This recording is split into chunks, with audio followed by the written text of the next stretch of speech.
Welcome back to the UTEP Dynasty.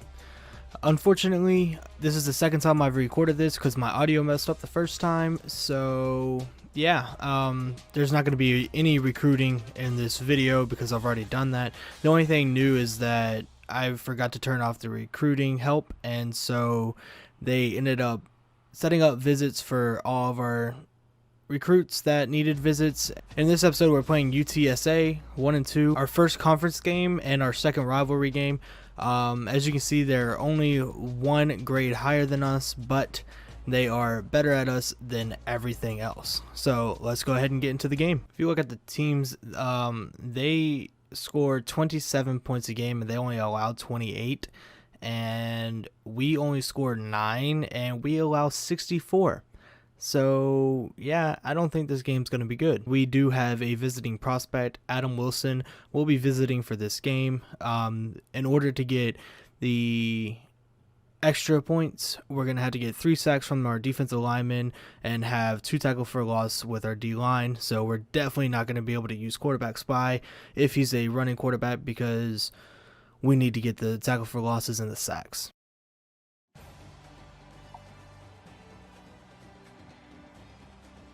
We are home at El Paso, and it is not raining. It looks like it's a beautiful day. There's Peyton Manning walking across the screen.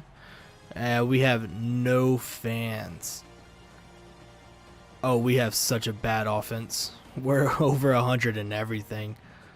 This is so bad. We have no fans here at the Sun Bowl, so hopefully we can get good enough that we actually have fans that want to come out and watch us. Let's watch our little montage. We're celebrating like we're not an 0-3 team. Okay, Hardison, you do not have the right to dance. Forster, you have the right to do something. You're good enough. He just got left by his team. Oh, we even have the spin move. We'll get Peyton Manning. Oh, Forster's getting into it. Alright, Forster didn't dance, so that's good. Welcome to the Sun Bowl, where we have absolutely no fans, but we're gonna try to let our fans go home happy at least once. Alright, for our first play, we're gonna run a read option, and let's see if we can get the run game going. Crashes down on the running back, so Hardison's gonna take it, and he gets 8 yards. That's not bad for our first play. It looks like the run is gonna be a little easy in this game. Get McKee in motion. Hand it to Hankins. Got a good block on the outside, and Hankins is going to take it. He's going to juke and then get laid out after that 7-yard run. Hand it off to Hankins, and he fumbles it, but we pick it up, and it's going to give Cowing a 14-yard rush. Oh, that was so close to being a turnover. Oh, he's wide open, and we throw it, and Farr doesn't know what he's doing. He's just running in circles. It was a bad pass, but I feel like he could have gotten. We throw it to Cooper, and Cooper's wide open, and he drops it. And with that drop, it's going to be 4th down. Our receivers don't know how to catch. Oh, it is a run play, and Forster's going to blow it up, even though he got blocked. So it's going to be 3rd and 1. What a play by Forster to get off the block and get the tackle. Oh, it's going to be an option play, and he gets it, and Ortega tries to tackle him, but he can't get it. Here comes Prince, and Prince will knock him out of bounds after a 22-yard gain. Ortega almost had it, but he just couldn't get there in time. That's going to be a run play, and Forster's going to get back there, but he's not fast enough to get him. And Trotter just clotheslines that man. He literally just flipped. What a pass. And he drops it. Oh, no, it was a fumble. No, that was not a completed pass. Prince laid the boom on him, but they counted as a completed pass instead of an incomplete pass, and it was a fumble, and he gets 21 yards instead of 0. We got screwed, and our fans are getting loud. Let's see if we can get in the backfield. We need to try to hold him, and he throws a perfect corner route, and our safety just stands there and watches him. Oh my God. Our defense is so bad. I just wish they can stop one thing. Okay, 1st and 10. It's a option, and we blow it up, and they still score anyway because our defense is absolutely garbage. Let's see if we can get anything going with Hankins. And he just gets clotheslined. So, nope, looks like we can't do anything. Our one's open and it's picked because why not? They have 6 first downs and we have 2. And he just trucks our guy because our guys can't do anything. 2nd and 3. Let's see if we can do anything to stop him with this blitz. And he drops it. Thank goodness, because I definitely misread that. And it's good, and we are down 17-0. Bring back the read option because it's been working so well for us so far. And whenever you find a play that works so well on a team that doesn't work well, you just keep utilizing it. Hardison's going to run it again, and this time he's not going to get anywhere as he just gets crushed after a 1-yard gain. And I don't know what happened, but I don't know. I don't know what happened, but we just lost 9 yards because he grabs the ball and like stops, and it's just infuriating at this point. So bring on the field goal kicker to try to get 3 points against the lowly UTSA team. Kick is up and it's good, so we now have scored in every single game. Oh man, so we're gonna blitz with Forrester and we almost get there, and it could have been a pick if he got it. He breaks free and Holmes is right there. He goes for the strip and gets thrown off, and it's a 38. That dude was thick. We're gonna send the blitz again, see if we can get back there, and we do. We get the sack. I don't know who got the sack. It was Stewart that got the sack. So right now we need 2 more sacks and 1 more tackle for a loss, and we will get extra points for our... Oh my gosh, it switched me to the wrong person. I could have had the interception, but they switched me to the wrong person, and I dove instead of trying to intercept it. They won't let me change it, and there's a guy that's wide open, and they're just going to get it to him. But Caldwell stops him before he can get the first down, and we're going to call a timeout so we can see if we can get some more points before halftime. We're going to kick the field goal, and we can hope that we can either block it or him miss it. Kick is up, and it's going to be good. We are down 20-3 before halftime. But triangle's open, and he throws it, and he overthrows it. I'm going to go for it because why not? We have nothing else to lose, so might as well just try it.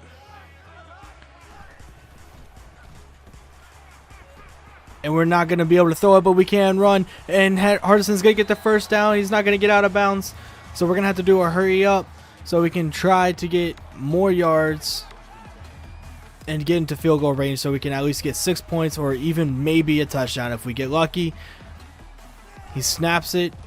He rolls out. He throws a, I don't know to who, but it looks like it was going to try to go to Garrett, but that was an awful pass.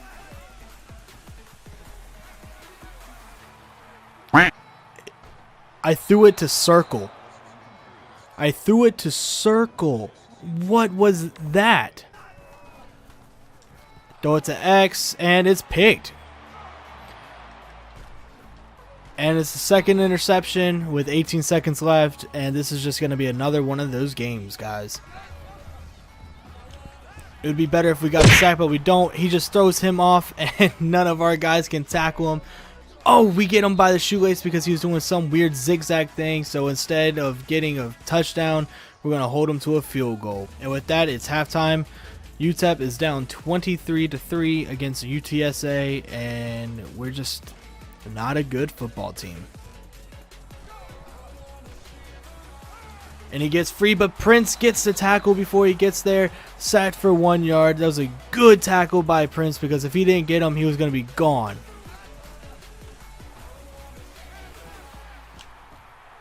Does that count as a sack? That is a sack. So we got 3 sacks for the day, and we got 2 from our defensive line. So that's 2 tackles for losses, and we only need 1 more sack to get all the extra points for our visiting defensive end.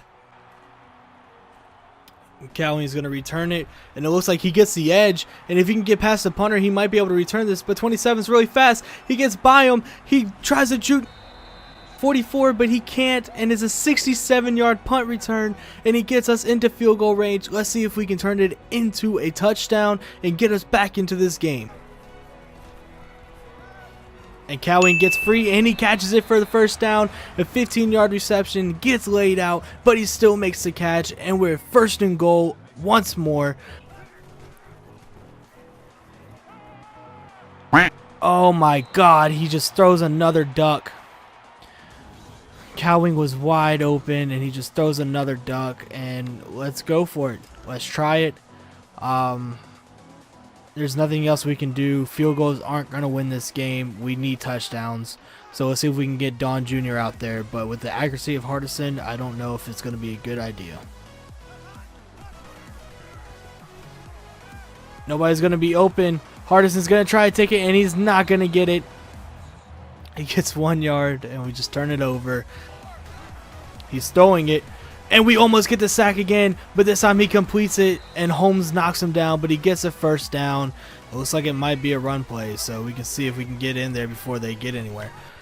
Oh, and we do, but he pitches it, and Caldwell gets stuck on the block, and he tries to attempt the tackle, and he doesn't get it. James dives and misses, and Forster finally gets him from behind, and it's 1st and 10 after a 70-something yard run, I guess. I don't know how long it was. It felt like it was 70. We had it stopped, but unfortunately, we are not a good tackling team. Yeah, that dive was on me. So right now, our defense really needs to hold and get in there and stop this run. And we can't do it, and he just waltzes in like nobody wants to play defense out here. Cowing gets it. That was a beautiful pass and a beautiful catch by Cowing. We stand here. We can throw it to X because he's wide open. Don Jr. catches it, and he's going to get a 34-yard reception. That was one of the longest throws he's had after a brutal game. He's coming back and throwing dimes to the receivers. So at the end of the third, UTSA is up 30-3. Did not expect it to be a blowout against UTSA. But what else is new? We're used to getting blown out. He's got it. He lofts it up, and it's intercepted. There's nothing we can do.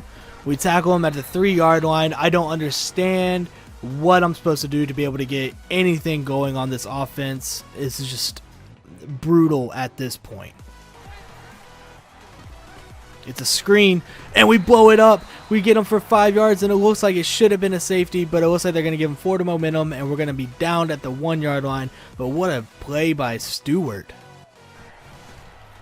And we block it, and we got it. Oh, he recovered it, but it was a safety. That's all that matters. We got the blocked punt. I wish it was a touchdown, but that punter catches it while he's flipping in the air. Don't know how that makes sense, but we got the safety, and that's all that matters.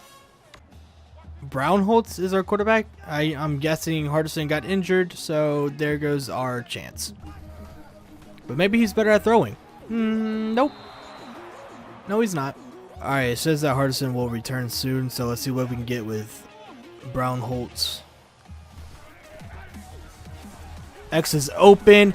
Warfield catches it. I love that guy's name. We're going to hurry up offense. I'm sorry, Hardison, but this is Brownholtz's game right now, and we're going to do anything we can to try to get a touchdown. Warfield gets the space. He's wide open, and he drops it. And since that drop, he gives it to the defense, and they fumble it, but they recover it anyway. That was so incredible.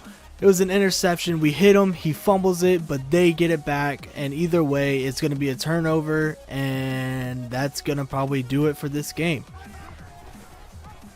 Hankins is going to get the ball, and he's going to get a good carry. And that's going to do it from the Sun Bowl. The final score is 30-5. And it was such a bad game that their player of the game is their defense. We can't even win at home. We can't win a conference game. But hey, one of these days we might get lucky. 30-5 is a bad score, but we got a highlight play of getting a blocked punt. There's nothing else I can say because our offense is just terrible. Our defense is terrible. Nothing to go off on. I don't understand how we can score 21 points against number 13 LSU and then throw a dud against UTSA. So now we are 0-2 in rivalry games and 0-1 in conference play. And yeah, let's get to the stats. For our passing, Hardison was 5 for 22 with 88 yards and 3 interceptions, and our backup was 1 for 3 with 1 interception. The rushing, Hankins actually did pretty good. It was 18 for 61 and 1 fumble, and Hardison was 13 for 66 with 1 fumble. In receiving, there's not too much to look at. We have Cowing with 2 receptions for 42 yards, Cooper with 2 receptions for 12 and 1 drop, Warfield 1 for 14 and 1 drop, and Don Jr. for 1 for 34. With our defense, Broussard led the team with 7 tackles, James had 5 solo tackles and 1 assist, Holmes had 5 and 1, Prince had 3 and 1, Forster had 3 and 1, Simpson had 4 solo and 2 tackles for loss and 1 sack, and then we go down to Stewart, who had a 1 solo tackle, 1 assist tackle, 1 tackle for loss, and 1 sack. Kick return game wasn't as good. Cowing had 5 kick returns for 129 yards. With the punt returns, Cowing had 2 punt returns for 77 yards. And the team stats, we had 14 first downs, they had 17. We had 219 total offensive yards, they had 365. And then, of course, where we lose the games are 4 turnovers to their 0.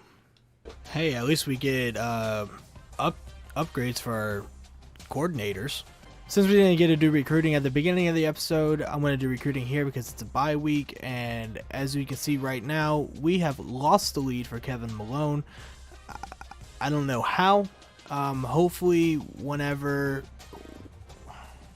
he's so close to committing, and hopefully we can get him a good grade on his visit, because we really need him right now. I don't know what else we can do to get him. So like I said, we did get upgrades for our defensive and offensive coordinator, and right now I'm debating on whether to get the stop the run or stop the pass, and I think I'm going to do run because I think the run is a lot harder to stop for us. And with our offensive coordinator, we're going to go ahead and do ball security because we definitely have a lot of fumbles, so adding +1 carry for games is going to be extremely helpful. The fans will whine and moan about that UTSA loss for at least a week or so. Yeah, me too. Alright, in the next game, we are going to be playing against Louisiana Tech, who is 3-2, 1-0 in the conference. We are 0-4 and 0-1 in the conference, and they're even better than UTSA, so I don't know what we're going to do, but that's going to be it for this episode, guys, and I hope you enjoyed it, even though we're just getting smacked around, but I promise you it won't be like that for long. So I can't wait to see you guys on the next one. Peace. Catch the ball, man.